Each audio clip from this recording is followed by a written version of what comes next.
The galaxy was old and filled with quiet voices. The beings humans would one day call the Void Dwellers were among the oldest. They drifted between stars in their silent, organic ships, mapping the cosmos not for conquest, but for avoidance. Their history was carved from near extinctions, from encounters with cosmic horrors and the ruins of dead empires. They had learned the ultimate lesson. The universe was not to be mastered, but carefully navigated. For 100,000 years, their star charts had carried a specific, fearful mark in one unremarkable spiral arm. It was a symbol of 3 concentric circles, crossed by a single downward line. It meant silent tomb or graveyard of the reckless. It marked the Sol system and the third planet, Earth. Their long-range senses, which read the residue of energy and time, perceived the world as a place of deep sleeping sickness. They detected the ghostly echoes of a conflict so vast it had shattered continents and poisoned the sky. They saw the faint, terrible signature of weapons that did not just kill life, but unwove its very potential. To them, Earth was not a cradle. It was a cemetery for starfarers, a place where ambition went to die and leave behind a plague. They whispered warnings to younger species they occasionally guided. Avoid the blue-green tomb. Nothing sleeps forever, and the dead their dream of fire. Unaware of this ancient fear, humanity built its first fragile stations on the moon. And there, digging for ice in the permanently shadowed craters, they found the first shard of the truth. It was not a rock. It was a piece of ceramic-like alloy no human forge could make. The discovery sparked a secret global project, buried under budgets and lies. Decades later, the real fleet was born. It did not orbit Earth where satellites could see it. It hid in the blind spot on the far side of the moon. The ships were sleek and gray, painted to be invisible against the lunar surface. This was the Terran Solar Fleet. Its existence was known to fewer than 50 people on the planet below. Admiral Kim Jun floated in his small cabin on the command station, Chrysalis. He was a man in his early 40s with a face that looked older. The weight he carried was not physical. On his screen was a live feed from the Mariana Trench. It showed a deep-sea drone, its lights illuminating a structure that was not rock. It was geometric, metallic, and impossibly large, half buried in the ocean floor. A single, soft pulse of light traveled across its surface every 10 hours. A heartbeat. Kim Jun's job was to make sure it never beat faster. On the bridge of the flagship Jeju, Captain Lee Soo-min finished her inspection. Her ship was quiet. The crew, the best of Earth's unified nations, moved with calm purpose. There were no shouted orders. Their communication was a mix of hand signals and soft words over headset. Their mission was one of silence. Status report, Soo-min said, her voice low. Sensor Officer Choi Eun-ji, young with sharp eyes, glanced up from her panel. All quiet, Captain. The tomb is stable. Resonance frequency holding at baseline. No external signals detected within the exclusion zone. Soo-min nodded. The tomb was their internal name for the object in the trench. The exclusion zone was a sphere of space around Earth where any unauthorized signal was jammed or redirected. They were gardeners tending a poisoned well, making sure nothing disturbed it, and nothing grew from it. The fleet's secondary mission was to watch the sky. Their powerful scanners looked outward past Pluto. They watched for visitors. They had seen the Void Dwellers before, distant, shimmering distortions passing through the outer Oort cloud, never coming closer. They seemed to look at the Sol system with what Park Ji-hwan, the fleet's chief scientist, called a reverent dread. Park Ji-hwan was on Chrysalis, in a lab filled with artifacts. Not pottery or bones, but twisted pieces of metal, strange fossilized crystals, and fragments of machinery that defied physics. He was studying a small, triangular piece of metal. Under a scanner, it showed layers of complex circuitry, fossilized for 65 million years. This was the evidence. Earth's great dinosaur extinction was not an asteroid. It was the final shot in a war between 2 visiting starship races, the Vorix and the Illuminate.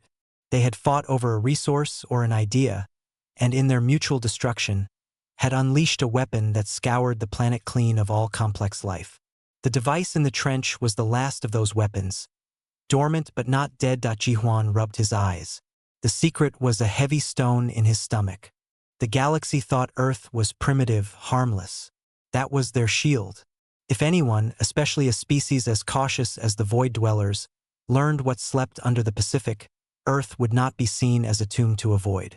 It would be seen as a gun to be taken, or a threat to be eliminated from orbit. Back on the Jeju, Choi Eun-ji frowned at her screen. A new alert, very faint, glowed on the edge of her long-range sensor array. Something had just crossed the threshold of the Kuiper belt. It was small, cold, and its energy signature was like nothing human. It was not heading inward, not directly. It was moving into a position to observe. She flagged it and sent a silent alert to Captain Sumin's pad. The message read, Elder probe on approach vector. Passive scan likely. Estimated time to inner system. 72 hours. Sumin read the alert. She felt the familiar cold tension settle in her shoulders. The ancient, fearful neighbors were peeking at the cemetery gate. They could not be seen. The silent vigil had entered a new, more delicate phase. She stood up and headed for the shuttle bay. It was time to brief the Admiral. The guardians of the dead had to decide how to hide from the living. The shuttle from the Jeju was a silent, angular craft. It slipped into the Chrysalis Station's docking bay without a sound. Captain Lee Sumin stepped out, her boots clicking on the metal deck. The air here was cool and still. She walked quickly through the quiet corridors. The few crew members she passed gave her short nods. No one spoke. Everyone here knew the weight of their work.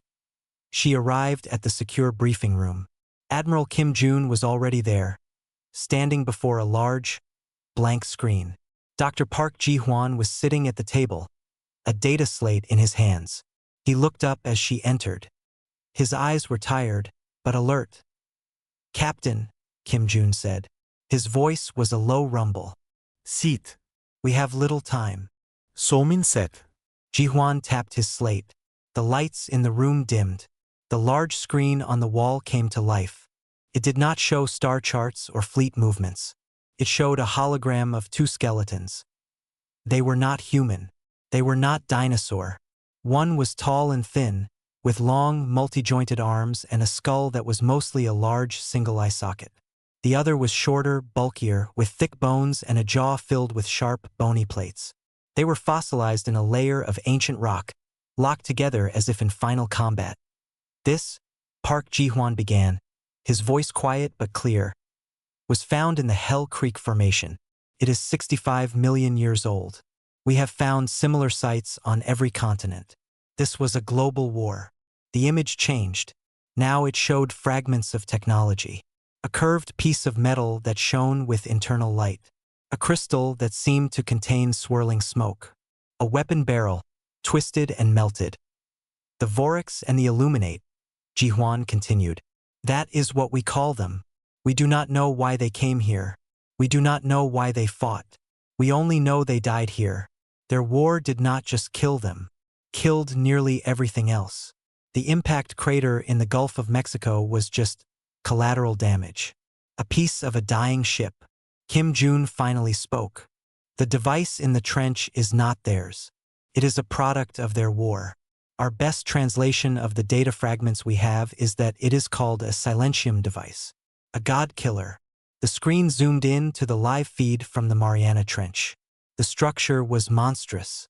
It was a twisted spire of dark metal, covered in strange growths that looked like coral but were not. At its base, a soft, purple light pulsed slowly, like a sleeping heart. Its function, Ji-Hwan said, was total biological and technological sterilization. It sends out a wave. This wave unmakes complex molecular bonds. It turns advanced machinery into dust. It reduces living tissue to simple, dead proteins. It is a reset button for a planet. Sumin stared at the pulsing light. And it is still active? Dormant, Ji-Hwan corrected. But not dead. It is in a low-power state. It maintains a localized field that keeps its own systems from decaying. This field is stabilized by a very specific, very delicate harmonic frequency. It is like a glass humming at the right note. Change the note, and the glass shatters. The admiral turned to Sumin. Our primary mission, Captain, is not to fight aliens. It is to be that perfect, unchanging note. We monitor the harmonic. We ensure no external signal, no internal seismic event disrupts it.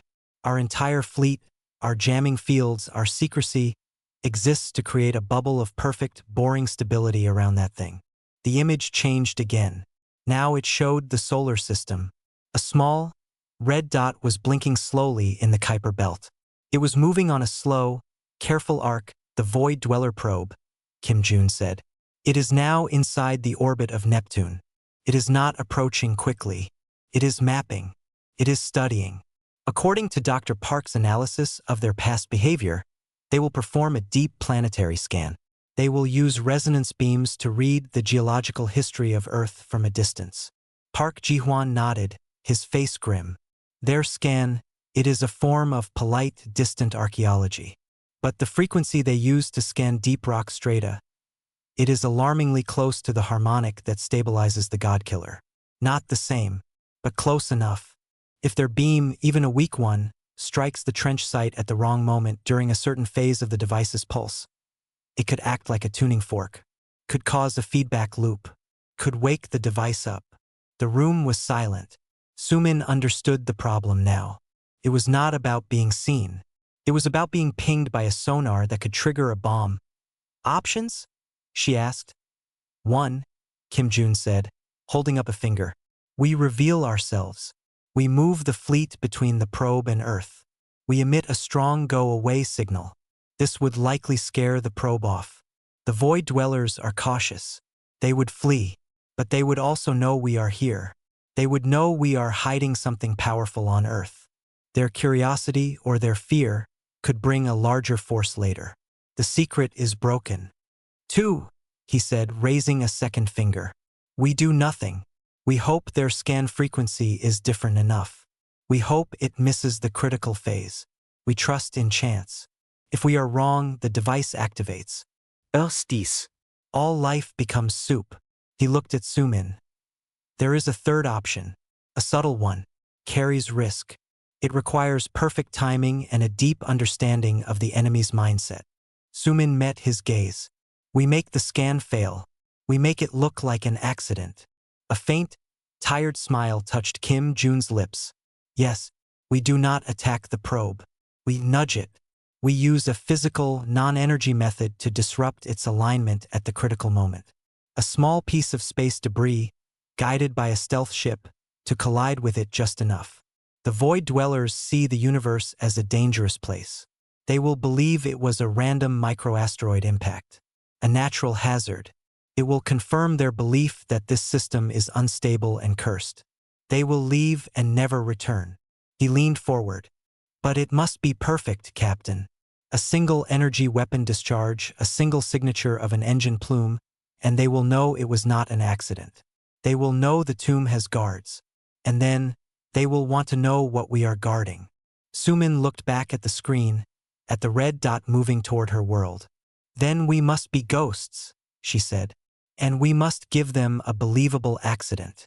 The plan was called Operation Gentle Nudge. On paper, it seemed simple. In reality, it was a dance on a knife's edge. The Void Dweller probe was now a constant, glowing symbol on every tactical screen in the fleet.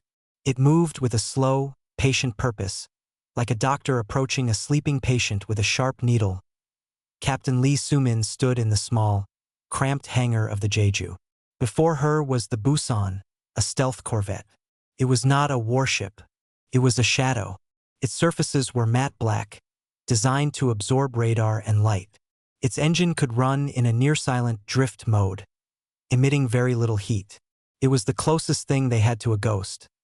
Her pilot was Lieutenant Park Dae, a man with calm hands and a reputation for flawless flight simulations. His co-pilot and systems operator was Officer Kim Hannah, whose skill with the ship's delicate magnetic grapplers was unmatched. They were both in their flight suits, looking at Sumin with serious faces. The math is clear, Sumin said, her voice echoing softly in the hangar. The probe will begin its deep planetary scan in 11 hours. The scan will last for 6 minutes. Our models show a 90-second window, about 4 minutes in, where its resonance frequency will most closely match the tune's stabilizer harmonic. That is when we must act. Lieutenant Park Day nodded. The nudge point is here in the asteroid belt. He pointed to a holographic map between them. A small field of rocks floated between Mars and Jupiter. We will be waiting, powered down, pretending to be another rock. When the probe passes, we will use a gravity slingshot off asteroid 2247b to gain matching velocity. No engine flare. We will coast. Officer Kim Hanna spoke next. The grapplers are calibrated. We will not grab the probe. We will extend the magnetic fields and give it a gentle, sustained push on its side. Just enough to rotate its main sensor array 2 degrees off target. To them, it will feel like a sudden, strong solar wind gust or a micro-collision with dust. It will disrupt their scan lock. They will abort and recalculate. Sumin looked at them both. If you fire a grappler too early or too late, you miss the window. If you use too much force, you might damage the probe. That is an act of war. If you use your main engines for any reason, their sensors will see the plasma trail. They will know it was not natural. There is no room for error. We understand, Captain, Park Day said. Kim Hanna gave a firm nod. Across the fleet, the tension was a physical thing. On the command station Chrysalis, Admiral Kim Jun monitored everything from a central chair. His eyes moved between the feed of the Mariana Trench, the slow, steady pulse of the Godkiller, and the path of the alien probe. Dr. Park Ji-hwan was beside him, watching the harmonic frequency monitor. The line on the screen was flat and stable. It needed to stay that way. On the bridge of the Jeju, Sensor Officer Choi Eun-ji was the linchpin. Her console was a waterfall of data. She tracked the probe's exact speed, its rotation, the minute fluctuations in its energy output. She also monitored the complex gravitational tides of the asteroid belt. A sudden shift could ruin everything. The Busan is away, she said softly into her headset, reporting to the captain, who was now back on the bridge. On her screen, the small black ship detached from the Jeju and vanished into the darkness, its signature fading to near nothing. Hours passed. The probe slid inward, past the orbit of Neptune, then Uranus. It did not hurry. It was studying the outer gas giants, adding to maps made millennia ago. This path was a straight, confident line toward its observation point near Mars. The Busan reached the asteroid field first. Lieutenant Park Day guided the ship with tiny, cold gas thrusters into the shadow of a large, potato-shaped rock.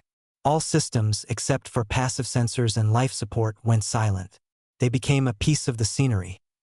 Back on the Jeju, Sumin watched the main screen. The probe's icon and the Busan's icon were now in the same sector of space. One was a bright red dot. The other was a faint, almost invisible gray circle. It looked like a mouse waiting beside a trail for a lion to pass. Choi Eun-ji's voice broke the quiet. Probe is entering the belt. It is initiating preliminary scans of the asteroid composition. Its main sensor array is powering up. The deep scan sequence is priming. Time to window, Sumin asked. 47 minutes. On the Busan, the only light came from the soft glow of instrument panels. Park Day's hands rested lightly on the controls. Kim Hanna's fingers were poised over the grappler interface. They could see the probe on their screen now. It was beautiful and strange. It looked like a crystal flower, slowly rotating, with a central core that glowed with a soft blue light. It moved past their hiding asteroid, unaware. The probe is aligning for Earth scan. Eun-ji's voice came over their secure channel. Gravitational eddy from asteroid 2247b is nominal. Prepare for slingshot maneuver in 3 minutes. Park Day took a slow breath. This was the dangerous part. They would use the asteroid's gravity to pull them into motion, like a stone from a sling. It had to be exact. Too little push and they would not catch up. Too much and they would shoot past. Executing slingshot. Now, the Busan trembled as the invisible hand of gravity grabbed it. It swung around the large rock, and Park Day felt the pressure. Then they were released, coasting silently through the void. Their speed now matched the probe's. They were a shadow riding alongside it. "Good match," Kim Hannah whispered. "Grapplers are ready, positioning for nudge." They drifted closer. The crystalline structure of the probe filled their viewport. It was so close they could see intricate details on its surface. "Deep scan initiated," Unji reported, her voice tense. "The beam is forming. It is targeting Earth. Window opens in 10 seconds. Park Day stabilized their position. "Hannah, ready? Ready. Grappler field forming. On your mark. 5 seconds." They waited. The fate of their world rested on a gentle, magnetic push. "Mark." Kim Hannah pressed the control. An invisible field of magnetic energy reached out from the Busan toward the side of the crystal probe. It made contact. And nothing happened. The probe did not budge. It continued its rotation, its scan beam now a solid, visible line of faint light piercing the darkness, aimed directly at the blue dot of Earth.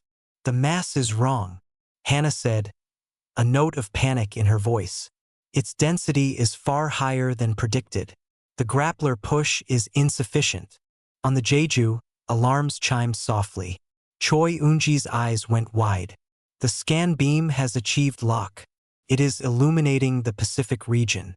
The tomb's harmonic frequency is beginning to oscillate." The gentle nudge had failed. The probe was scanning the trench, and the God-killer's sleeping heart began to beat a little faster. A quiet alarm sounded on the bridge of the Jeju. It was not loud, but to Captain Lee Soo-min it was a scream. On the main screen, a new line of data appeared.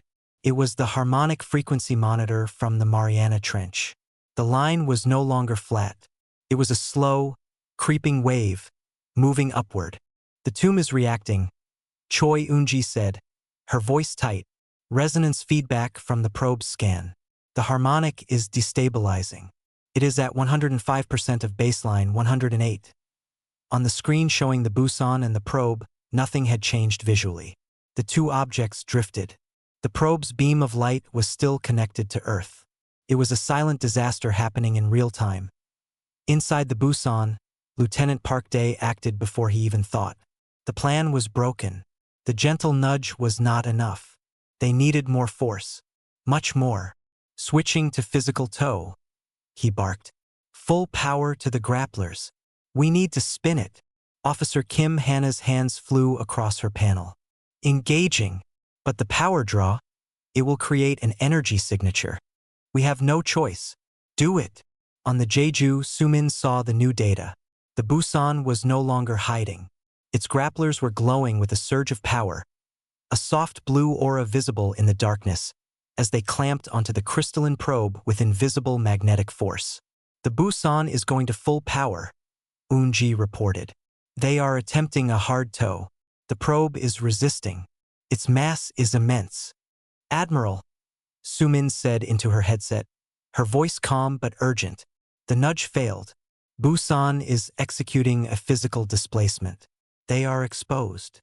On the command station chrysalis, Kim Jun watched the same data. His face was stone. Dr. Park Ji-hwan was beside him, staring at the harmonic monitor. The wave was still climbing. 115%. At 120, we risk a cascade failure. The device could begin an auto-activation sequence. Kim Jun made a decision. "All fleet units stand by. Do not power weapons. Do not emit any signals. We let the Busan work. We stay ghosts until we cannot." In the asteroid belt, the Busan's engines roared to life. They had to. To move the massive probe, they needed thrust. A plume of glowing plasma erupted from the corvette's rear. It was a bright beacon in the dark. The Void Dweller probe shuddered. For the first time, its smooth rotation jerked. The beam of light connecting it to Earth wavered, like a spotlight shaking. Inside the probe, ancient systems interpreted the sudden, violent force. It was not a microasteroid. The pattern was clear. A magnetic grab, followed by a chemical engine burn. This was an attack. The probe's response was not violent. It was defensive. It began to shut down its deep scan, retracting the energy beam. But its higher functions, its threat analysis systems, now focused on the Busan. It started recording. It analyzed the engine signature, the magnetic frequency, the shape of the ship. Probe is breaking scan lock. Unji called out. On the harmonic monitor. The climbing wave stopped. Peaked at 118%. Then slowly it began to fall. 117. 116. It's restabilizing, Park Ji-hwan said, a hand to his chest. But the danger was not over. The Busan was now shoving the probe, turning it away from Earth. The probe was not fighting back. It was letting itself be moved, all while its sensors drank in every detail of the ship attacking it. We have to break contact. Kim hana yerled. It has seen us. It is recording everything. Not yet. Park Dae shot back, his knuckles white on the controls. We need to give it a story. We need to make this look like an accident again. He had an idea. It was desperate. He looked at the asteroid field around them. A cloud of tiny rocks and dust drifted nearby, the remains of an ancient collision. Cut grapplers on my mark. Then fire port thrusters hard. Aim us at that debris field. What are you doing? Hannah asked. We're going to crash. Or look like we did. He took a deep breath. Mark. Cut grapplers and fire. The blue aura around the grapplers died. At the same moment, Park Dae fired the side thrusters. The Busan shot sideways, directly into the cloud of small rocks and dust. To the probe sensors. The sequence of events changed. The aggressive ship had suddenly released it. Then it had fired its engines in a panicked, incorrect direction. It had flown directly into a natural debris field. On the Busan, the impact was real. Tiny rocks pelted the hull like hail on a tin roof. A larger piece scraped along the side with a terrible screech. Alarms blared inside the cockpit. A warning light flashed for a minor hull breach in a non-critical area. Damage to sections 4 and 5. Hannah reported. We are venting some gas. It looks bad. Perfect, Park Dae said, fighting the controls to steady the ship. He turned them, presenting their damaged side to the probe. He then killed all main engines.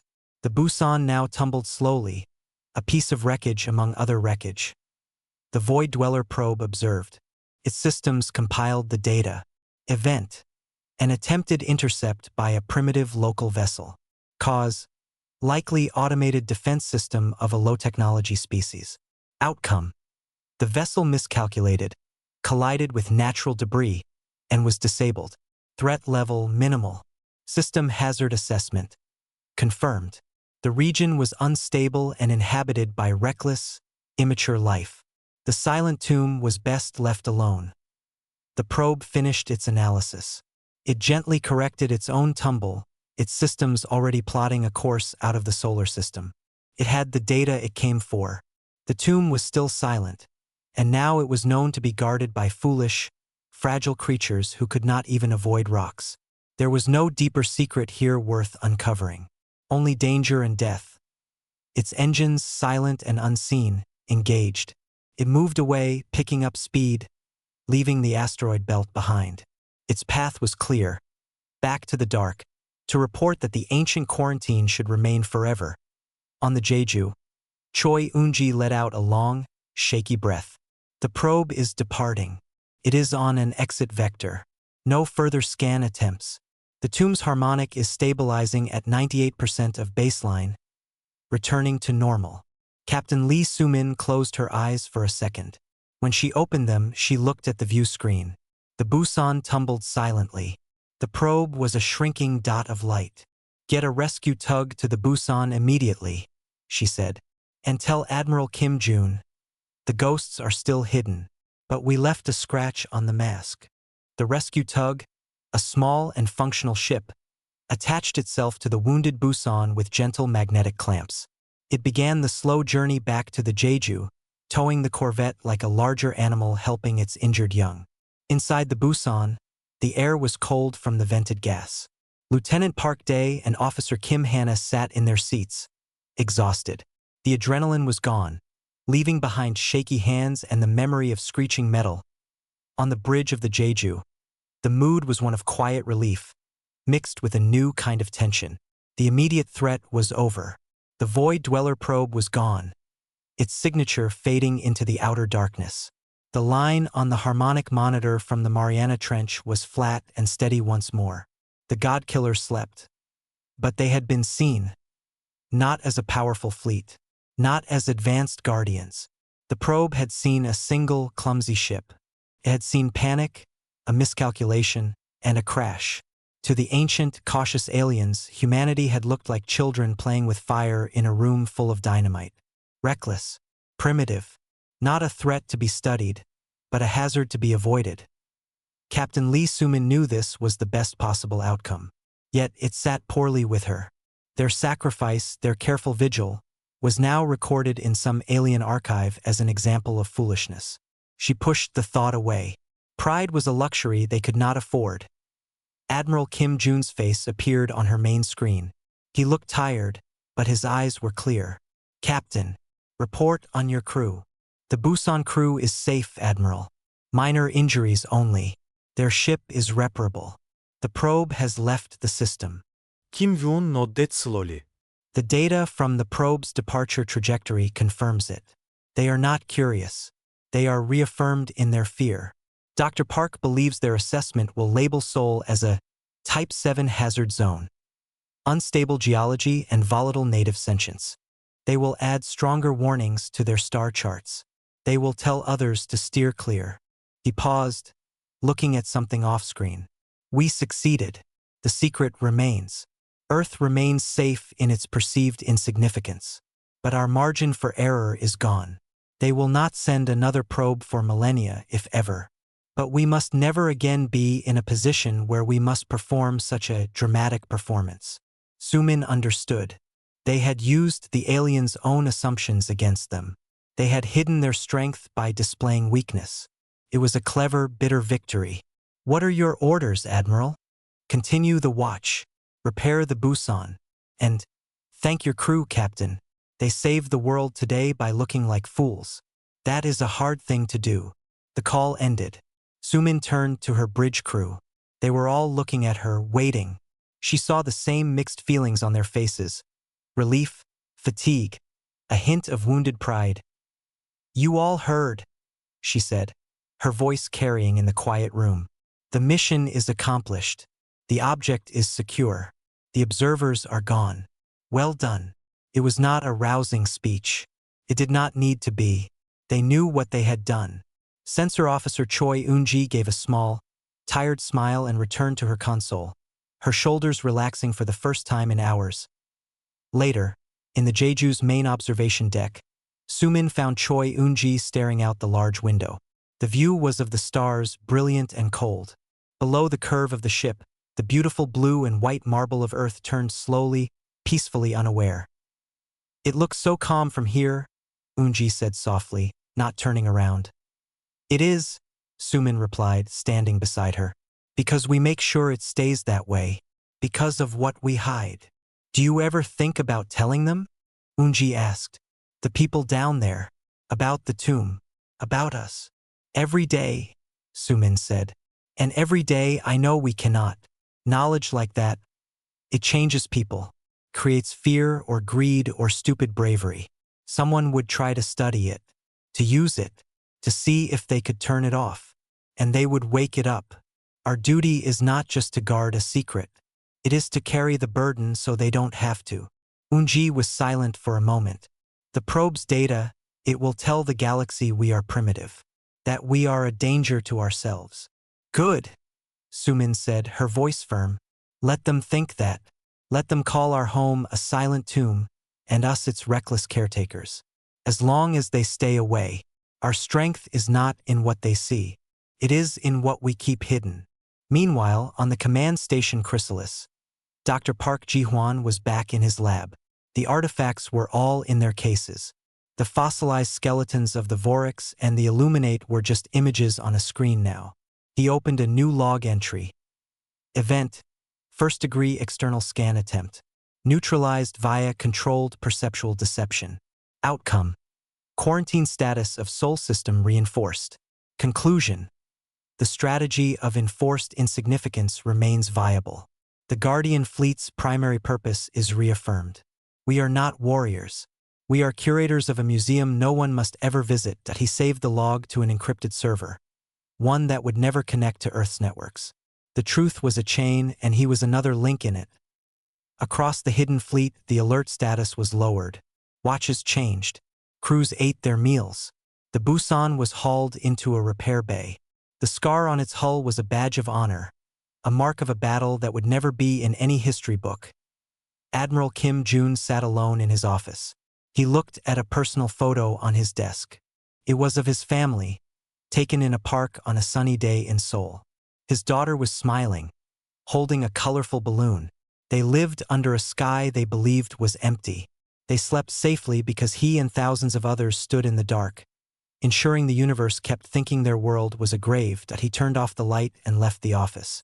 The corridors of the station were quiet. The fleet was returning to its normal, silent routine. The pulse from the Mariana Trench continued its steady, 10-hour beat. The Void Dwellers sped toward the void, their records updated.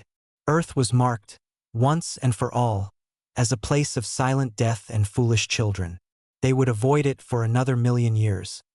And in the perpetual shadow of the moon, the human fleet continued its watch. They were the guardians of the deadly secret. They were the reason the tomb stayed silent. Their names were simple. Their duty was eternal. And their greatest victory was that no one on the blue planet below would ever know their names at all.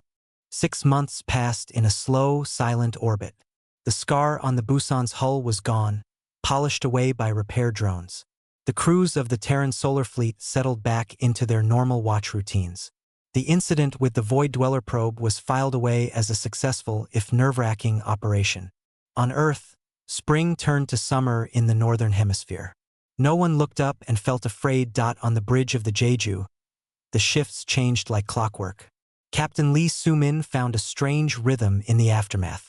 The constant, low-grade tension was still there, but it had a different flavor. It was no longer about a single approaching threat. It was about the foreverness of their duty. She would sometimes catch Sensor Officer Choi Eun-ji staring at the deep space feed, her eyes searching the static for anything that didn't belong. They all were. Admiral Kim Jun's orders had been clear: enhance long-range monitoring.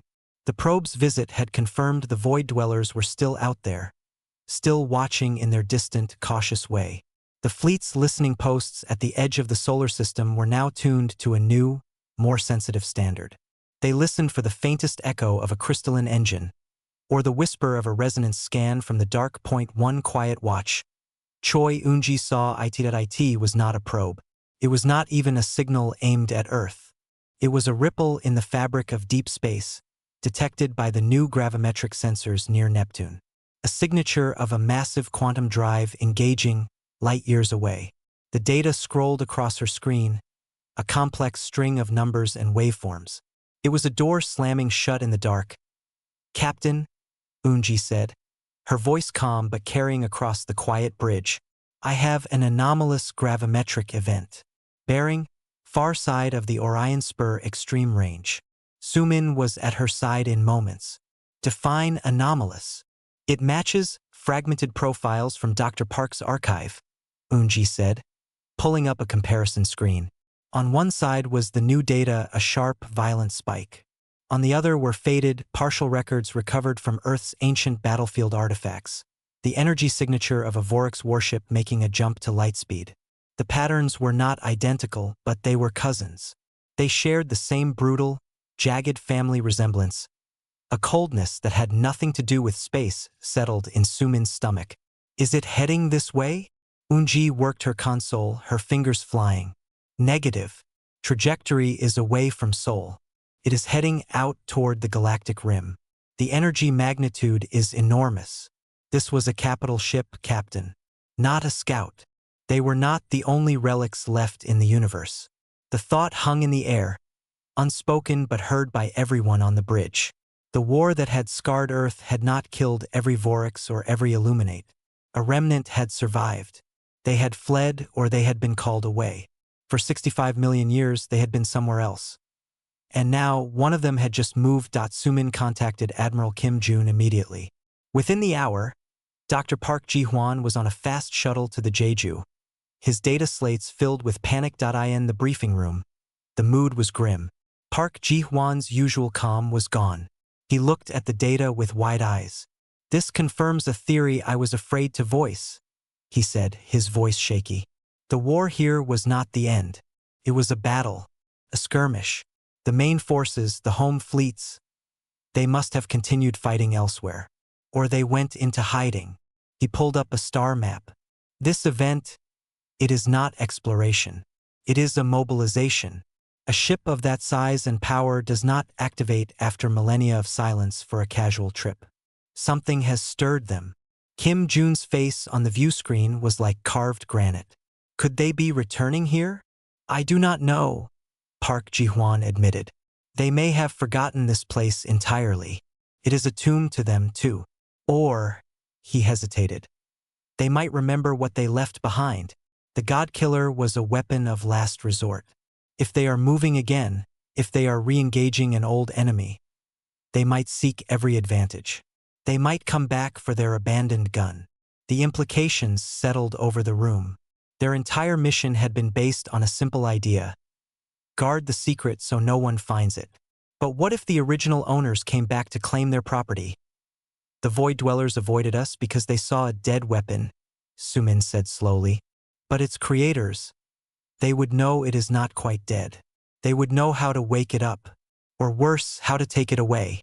And if they try to take it," Kim Jun finished, his voice low, "the fight to stop them would likely trigger it.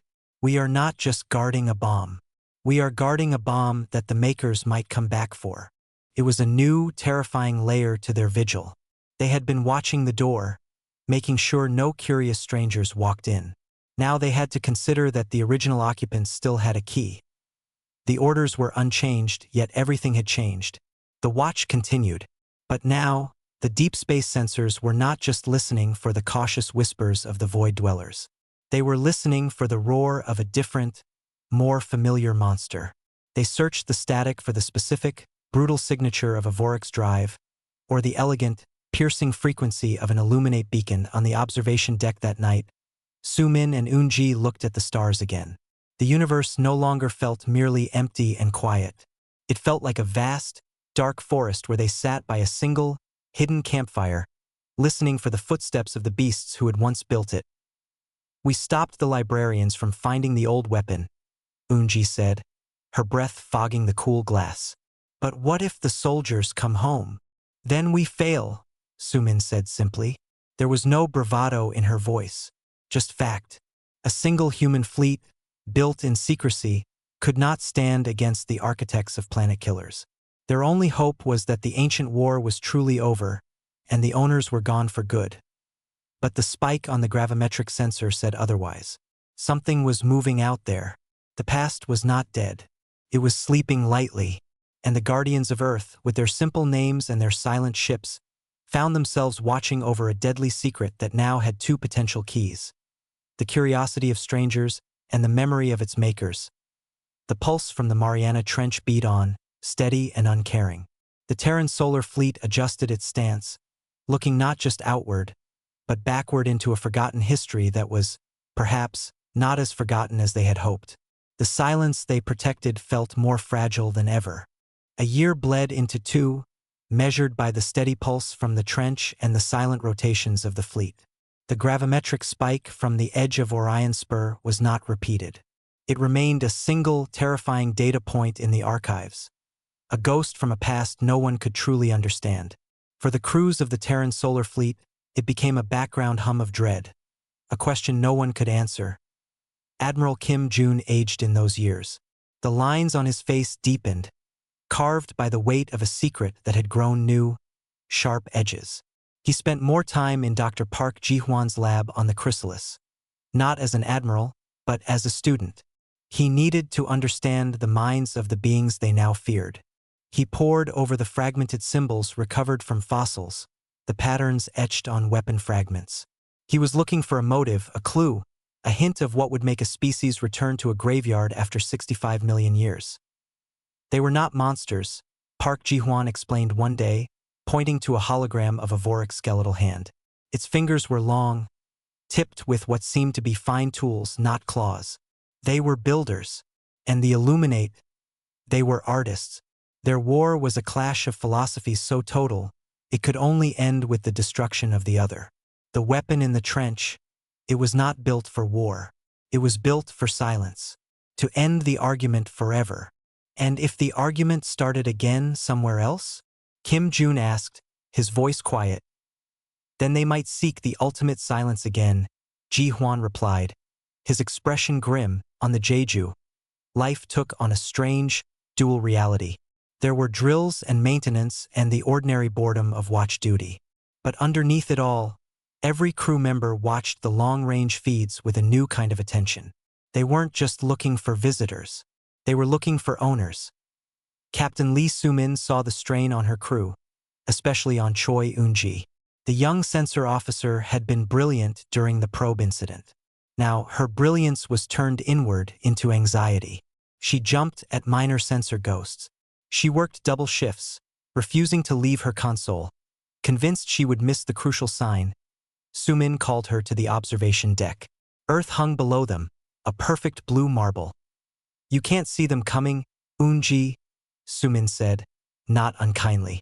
Not from this far, not with this certainty. The universe is too big. You will burn yourself out. Eun-ji wrapped her arms around herself. What if we get one signal, Captain? Just one.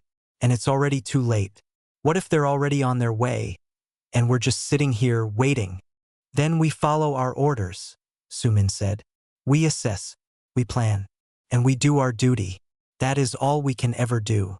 Watching until you break helps no one. She assigned Eun-ji to a new project, analyzing the debris field from the Busan's fake crash. The goal was to understand exactly what story their accident had told the Void Dweller probe. It was detailed, finite work. It gave Eun-ji's anxious mind a puzzle with edges, something she could solve. Meanwhile, in the deep quiet of space, the fleet undertook its most ambitious project yet. It was called Project Shroud. If the Vorix or Illuminate returned, a hidden fleet around the moon would not be enough. They needed to hide the Earth itself from the specific scans its original inhabitants might use. Dr. Park Ji-hwan theorized the ancient races would look for the unique energy signature of the Godkiller's stabilizer frequency, a frequency only they would know. To hide it, you didn't build a wall. You created noise. A network of small, automated satellites was secretly deployed across the solar system, anchored in the Lagrange points of gas giants and in the asteroid belt. They did not transmit. They emitted. They released a low-level, chaotic energy field across a spectrum of frequencies, designed to mimic the natural background radiation of a young, geologically active system. It was a cosmic veil, making the specific steady pulse from the Mariana Trench look like just another rumble from a turbulent planet. The day the Shroud network activated was the most nervous day for the fleet since the probe. On the Jeju, Choi Eun-ji monitored the tomb's harmonic. The line on her screen remained flat and true. The chaotic noise from the Shroud satellites washed over it, but did not touch it. The God-Killer slept peacefully within its new blanket of static. Shroud is operational, she reported, a note of real relief in her voice. Target signature is successfully masked within background noise. It would take a very intimate scan to find it now. It was a defensive move, a hiding place. It acknowledged their profound weakness. They could not fight the ancient kind. They could only hope to be overlooked. Admiral Kim Jun approved the next phase of drills. They were no longer about gentle nudges or silent watches. They were evacuation drills. If an ancient fleet arrived, if the God-Killer was compromised, the Terran Solar Fleet had one final duty. Not to save the Earth, but to save who they could. Simulations ran of scrambling every civilian and military ship from Earth, Mars, and the lunar colonies, herding them into blind jumps away from Sol, using the fleet as a rear guard. The success rate in the simulations was depressingly low. The numbers were a stark, cold fact on a screen. They all knew it. They were guardians of a tomb, and if the owners returned, they would become shepherds of a desperate, doomed retreat. That night, Kim Jun looked at the family photo on his desk. His daughter was older now. Her smile was different. He had missed birthdays. He would miss more. He was protecting a world that would never know his name, from a danger it could not comprehend, For a reason he could barely explain to himself anymore. He made a decision. He encrypted a file, a full record of everything. The tomb, the Vorix, the Illuminate, the fleet, the shroud. He attached a data packet containing Dr. Park's research, the logs from the probe incident, the gravimetric spike. He set it to transmit on a tight beam to a single secret receiver on Earth, buried deep under a mountain in a neutral country. It was a dead man's switch. If the fleet was ever wiped out, if the Guardians fell silent, the truth would finally be sent home. Humanity would have a warning, however brief, of why the sky was falling. He sealed the command. He did not hope it would ever be used. But the weight on his shoulders felt a fraction lighter. The watch continued. The stars were quiet. The shroud hummed its silent static. And deep below the Pacific, the heart of the ancient weapon beat on. A secret within a secret, guarded by those who prayed the past would stay dead.